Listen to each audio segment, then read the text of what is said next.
Hello and welcome to another edition of Addition.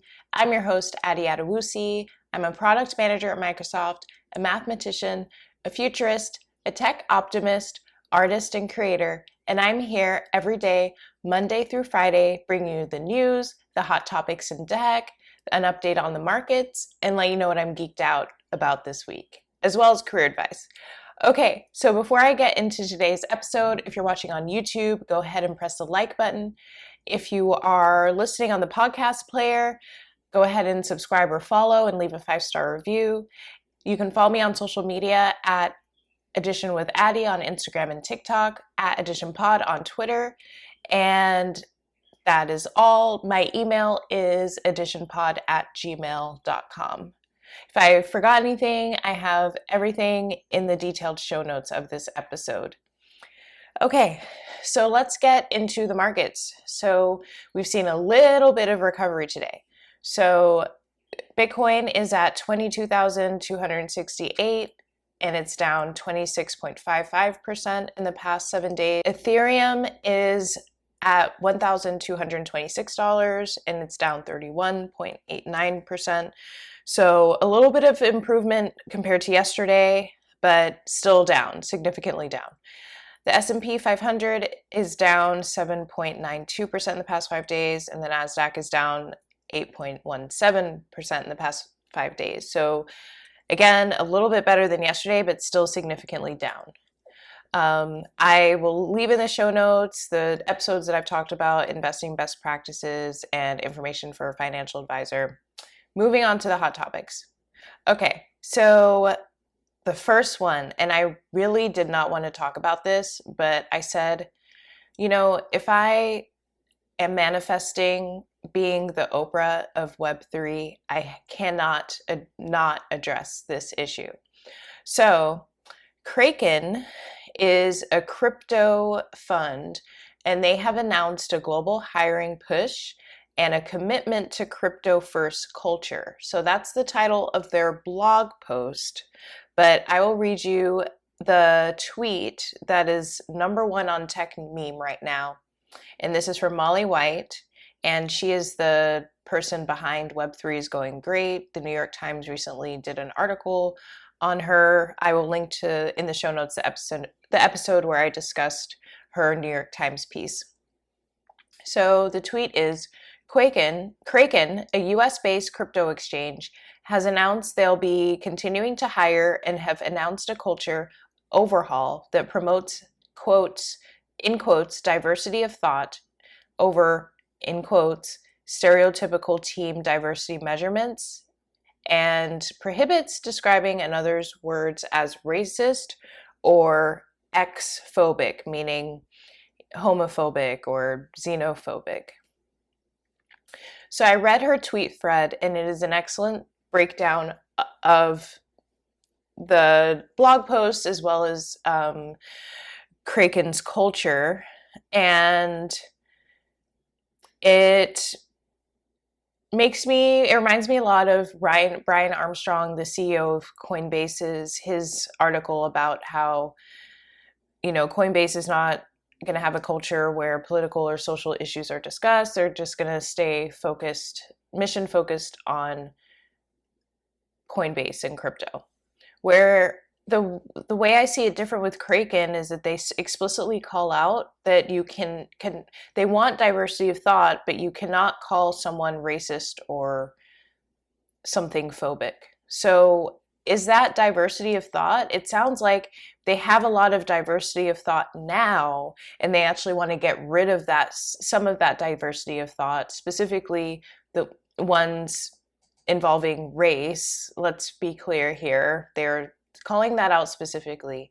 That is the only protected minority that they're calling out specifically.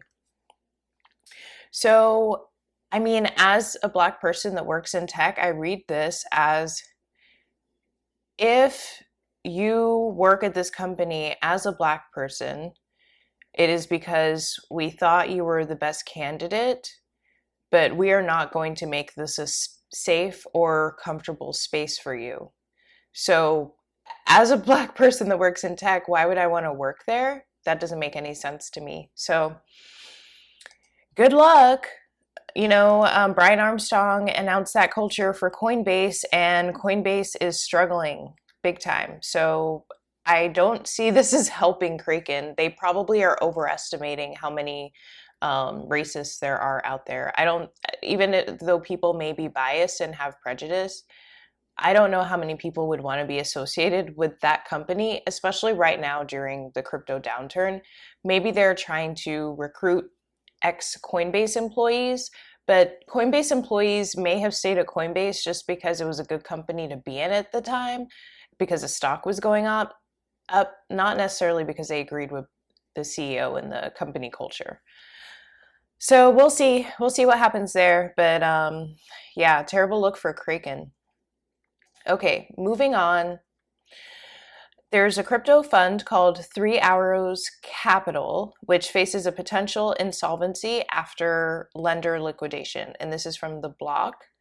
So I quote from the article, according to well-placed sources, the investment firm, which counts the likes of options exchange Deribit and financial services firm BlockFi among its venture bets, is in the process of figuring out how to repay lenders and other counterparties after it was liquidated by top-tier lending firms in the space.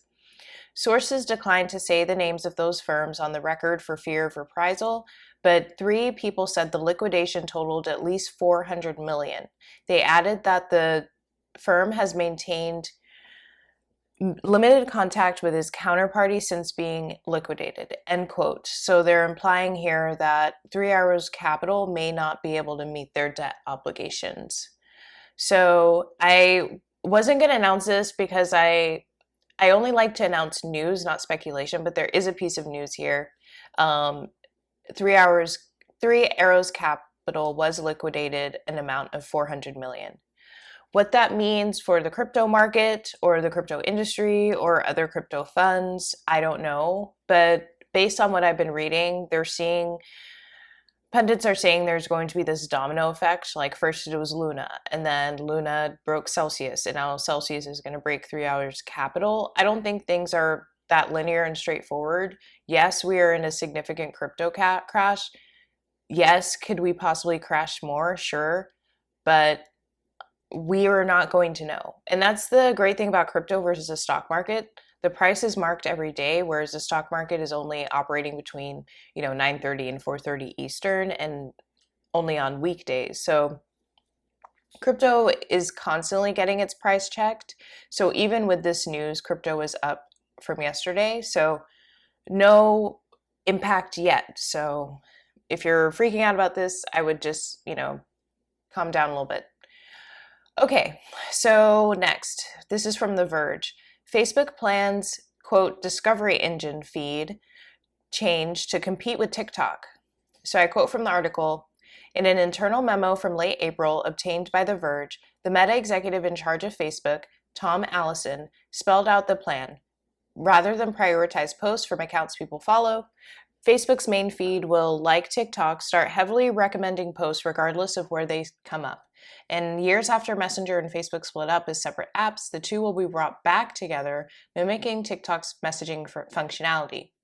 During our 2 recent conversations, Allison acknowledges that the company was slow to see the competitive threat of TikTok, even as it initially grew by blanketing Facebook and Instagram with ads.